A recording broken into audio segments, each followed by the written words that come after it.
Bien, creo que ya estamos conectados nuevamente todos. Les decía que un poco la idea de romper también con lo tradicional y jerárquico en el sistema educativo, todo esto nosotros le llamamos la educación no formal, en el sentido de que un taller, justamente, la educación es compartida, en el sentido que aprendemos entre todos y en donde el aporte de ustedes es importante y es valioso.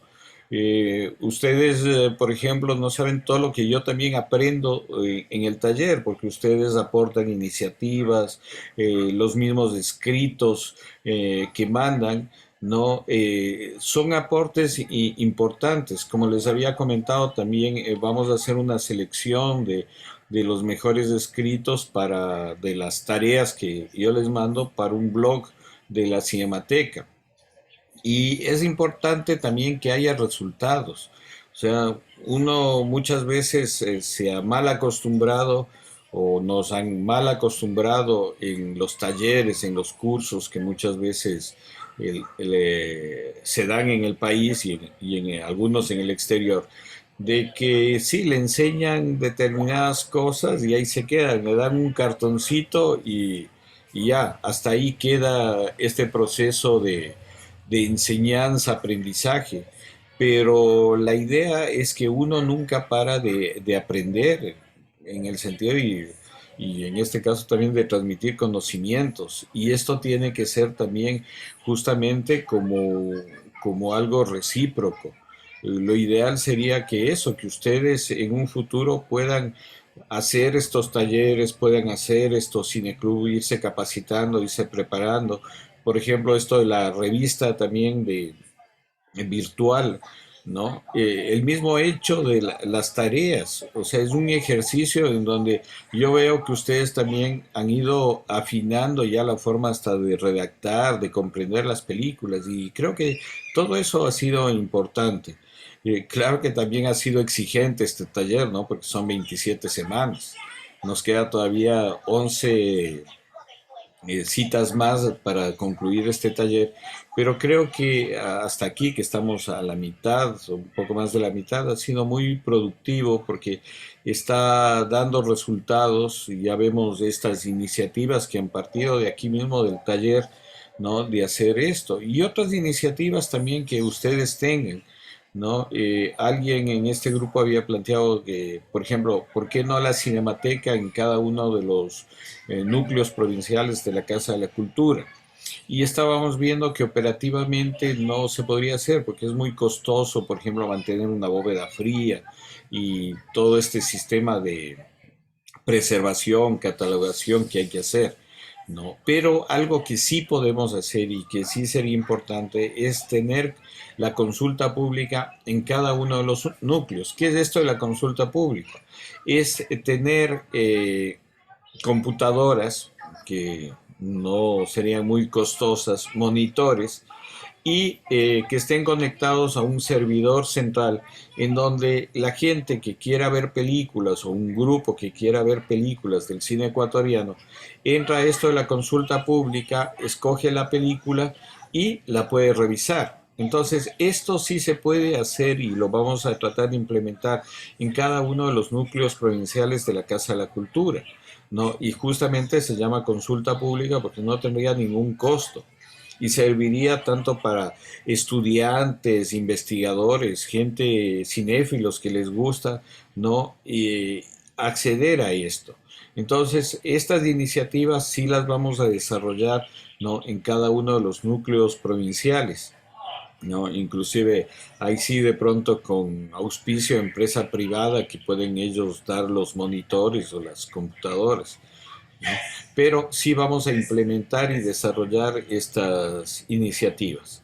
Creo que Damaris, que nos había pedido la palabra, no sé si ya solucionó su problema de audio. Damaris, ¿le Ya, escucha? profe, buenas noches. Sí, ya le Buenas noches, escuchamos. profe. Ya solucioné, gracias. Profe, yo quería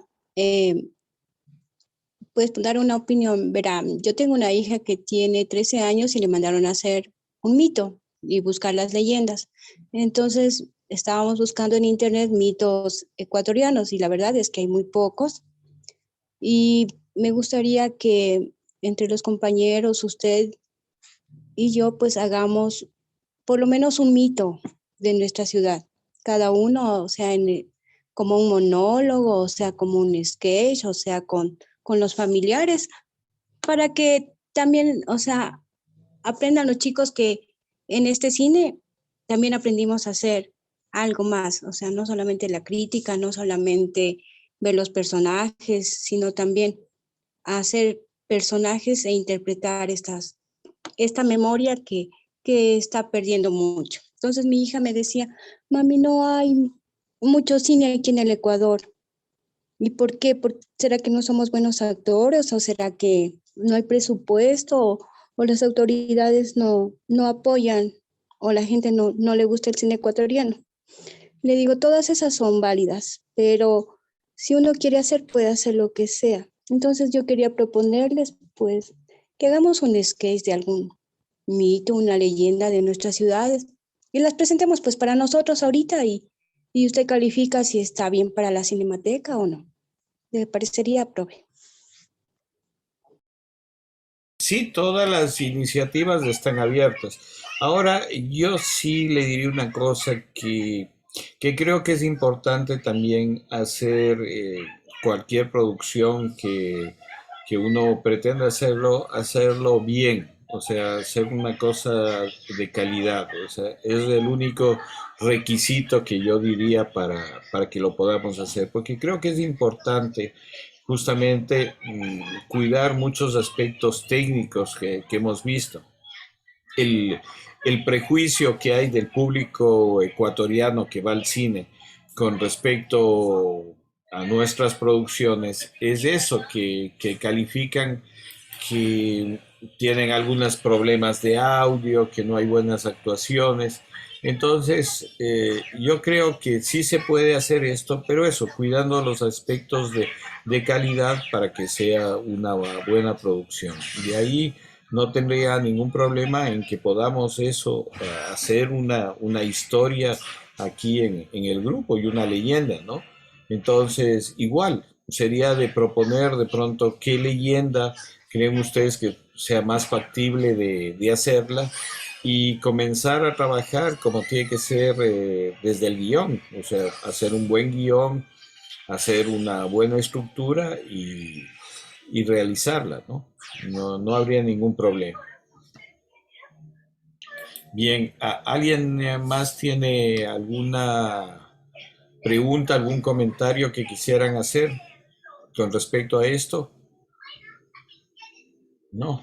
Bueno, sigamos, ¿no? Dentro de esto que les comentaba del proyecto de Evelina, ¿no? Algo que, por ejemplo, ustedes pueden ir viendo, ¿no? Después ya en las primeras producciones que sí se tienen documentación sobre esto, ¿no? Las recopilaciones que ya se han hecho, ¿no? Como por ejemplo Augusto San Miguel, el primer cineasta, pero lamentablemente no se conserva ninguna de sus películas. Todo lo que tenemos es por recortes de prensa, ¿no?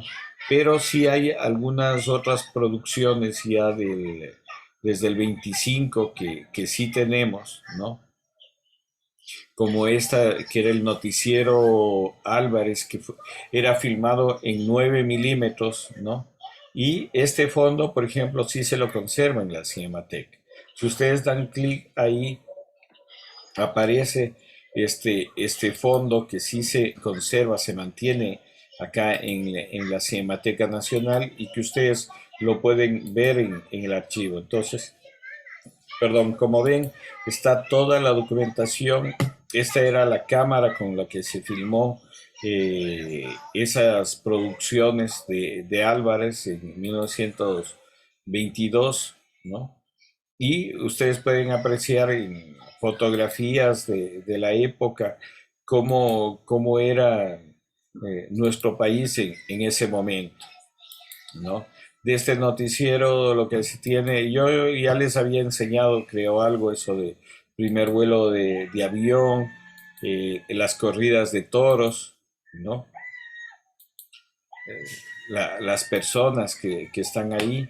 Entonces, sí, sí pueden ustedes, digamos, apreciar todo este material, ¿no? Aquí está el fondo de Miguel Álvarez, que está en la Cinemateca, en donde se puede justamente apreciar todas estas producciones.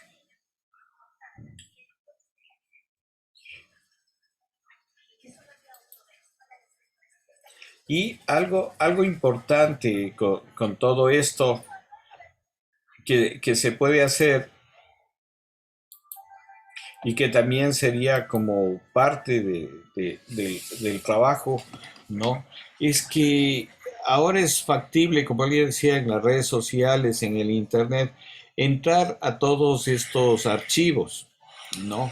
De pronto, lo que decía Damaris, le mandaron a la hija a consultar algo, pero muchas veces los mismos profesores no tienen conocimiento de todo lo que se tiene o todos los recursos que se tiene. Entonces, de pronto, si bien si usted busca solo en el internet alguna leyenda, alguna cosa, no va a encontrar. Pero de pronto pueden ver ciertas cosas, ¿no? Pues del archivo fílmico que les va a ayudar a los chicos también a entender parte de la historia y de las cosas de este país, ¿no? Por ejemplo, ya desde 1925 hay filmaciones del presidente Isidro Ayora, ¿no? Hay también la Guerra de los Cuatro Días. Entonces, sí hay una serie de documentos del terremoto de Ambato. Hay toda una serie de documentos que tenemos en el archivo y que la gente no conoce, ¿no? Y esto, por ejemplo, si ustedes buscan terremoto de Ambato, de pronto les sale unas filmaciones que hay de alguna universidad norteamericana. Pero también acá en el archivo de la Cinemateca se conservan otras imágenes, pero ahí tienen que entrar como Cinemateca a ver este archivo. Entonces, sí se puede utilizar esto también para la gente que da clases o que puede sugerir a los profesores utilizar esto como un elemento pedagógico para los estudiantes. Bien, no sé si alguien tiene alguna otra pregunta, algún otro comentario o sugerencia que deseen hacer. ¿No? ¿Está todo claro? Entonces, yo sí les pido que por favor vayamos concretando todas estas ideas. Entonces, ¿en qué sentido? En ir haciendo un sondeo ya, espero que para la próxima semana ya tengamos esa ficha para pasarles a todos o de pronto subirle en Google Drive para que la gente pueda ingresar y hacer esta pequeña encuesta de pronto qué día a la semana es más factible hacer esto del Cine Club y en qué horarios, ¿no? Lo segundo es de pronto hacer esto de crítica cinematográfica, que empecemos, yo les diría, hagamos un ensayo con estas dos producciones que les mandé a revisar en esta semana, ¿no? De que puedan eso, hacer una crítica, ¿no? Para ir revisando, ir calificando, ¿no? Y de pronto eso lo pasamos a un formato ya mucho más dinámico, no solo escrito, sino audiovisual. Y hacemos una revista audiovisual virtual de crítica cinematográfica aquí en el Ecuador. Entonces, esas, digamos, y la tercera iniciativa que dio Damaris de que de pronto podemos hacer alguna producción. Entonces, para eso, lo que sería bueno es definir qué leyenda creen ustedes que puede ser más factible como para hacer un trabajo de adaptación de lo primero que hay que comenzar, de un guión cinematográfico. Bien, no sé si alguien más quiere decir algo, intervenir, alguna opinión. ¿No? Yo, profesor. Así, Mario, lo escuchamos, por favor. ¿Cómo está, profesor? Buenas noches. ¿Cómo están, queridos compañeros?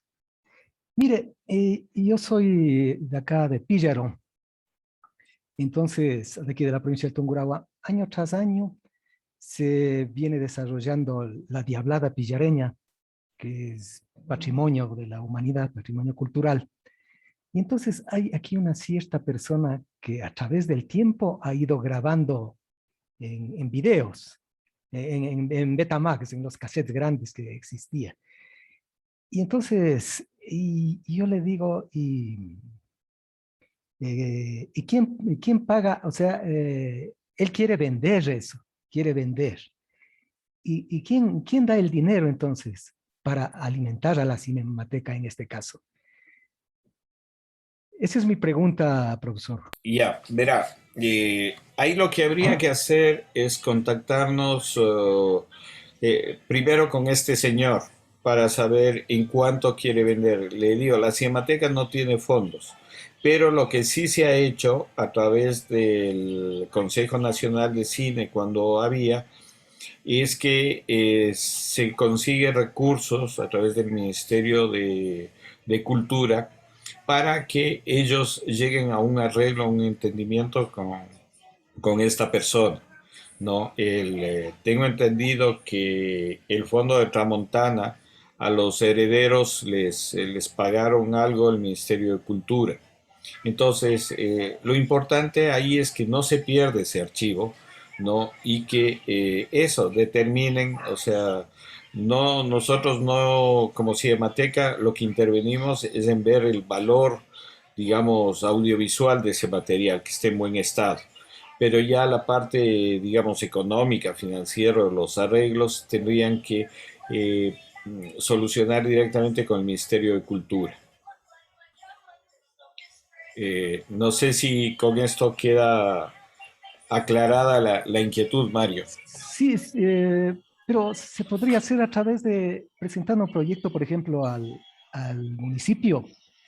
Habría esa posibilidad, cabría tal vez al Consejo Claro, Provincial, no sé, claro. No, no, al por supuesto. Departamento de Cultura, en este caso de Píllaro, Claro, claro, o sea, o sea, hacer un proyecto. yo entiendo que este señor, y está en todo su derecho, ha trabajado eso, son sus archivos, ver cuánto quiere ganar por eso, o sea, también que no se exageren, ¿no? O sea, creo que sí hay unos ciertos parámetros de cuánto se puede pagar por un archivo de estos. Y eso, llegar a un arreglo, ¿no? Pero lo importante es que no se pierda este material, ¿no? Que muchas veces ha pasado que las personas fallecen, los nietos, puta, eso le ven como basura o cosas que tenía el abuelo sin ningún sentido y votan y se ha perdido bastante así del patrimonio fílmico de este país, ¿no? Y audiovisual.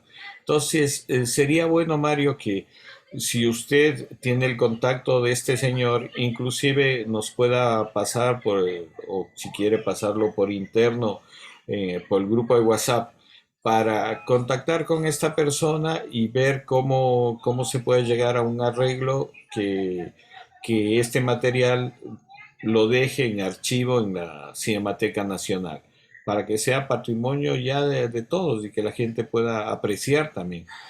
Porque algo que uno filma y lo tiene guardado en un cajón no tiene mucho sentido. Entiendo. Como el señor que veíamos de México que decía, el archivo, si uno lo guarda, lo cuida, no es solo para eso, para preservarlo, sino para difundirlo. Y lo importante es que los archivos se difundan, que sean de conocimiento público. Entonces, eso le diría a Mario, que de pronto veamos esa posibilidad de contactar con esta persona, o usted mismo puede ser Sí, sí, yo, el yo lazo lo voy a contactar. Yo lo voy a para, contactar. Tiene cualquier cantidad claro. de videos Ujú. de las fiestas, pero exclusivamente de la Diablada. Ajá. No, no, y es un Ajá. archivo importante, ¿no? Es un archivo importante que habría que preservarlo, ¿no? Entonces, inclusive habría que ver, como dice que graba desde hace muchos años, ver cómo los tiene preservados ese material, porque las cintas de video también se deterioran.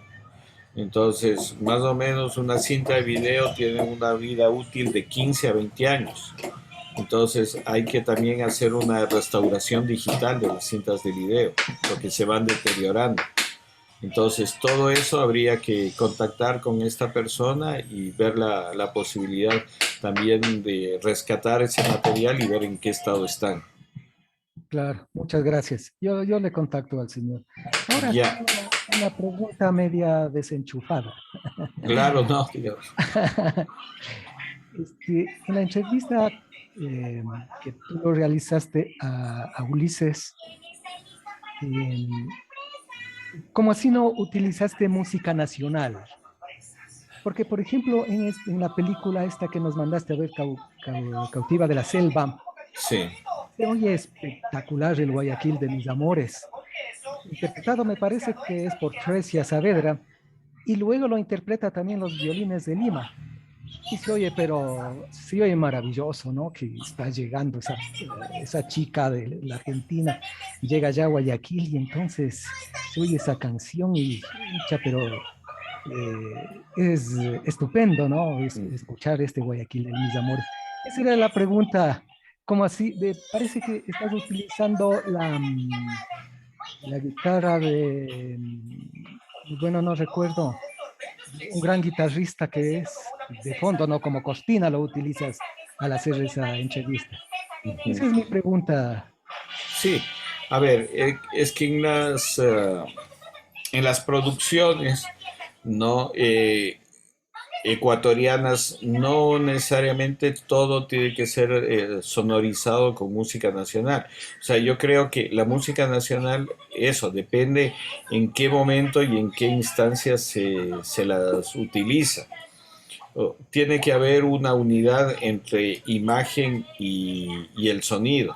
Entonces, con lo de Ulises, con lo de la Cinemateca, sí se utilizó, sí son tres fragmentos de música clásica e internacional, porque iba más con esa época y también un poco con el gusto musical de Ulises, ¿no?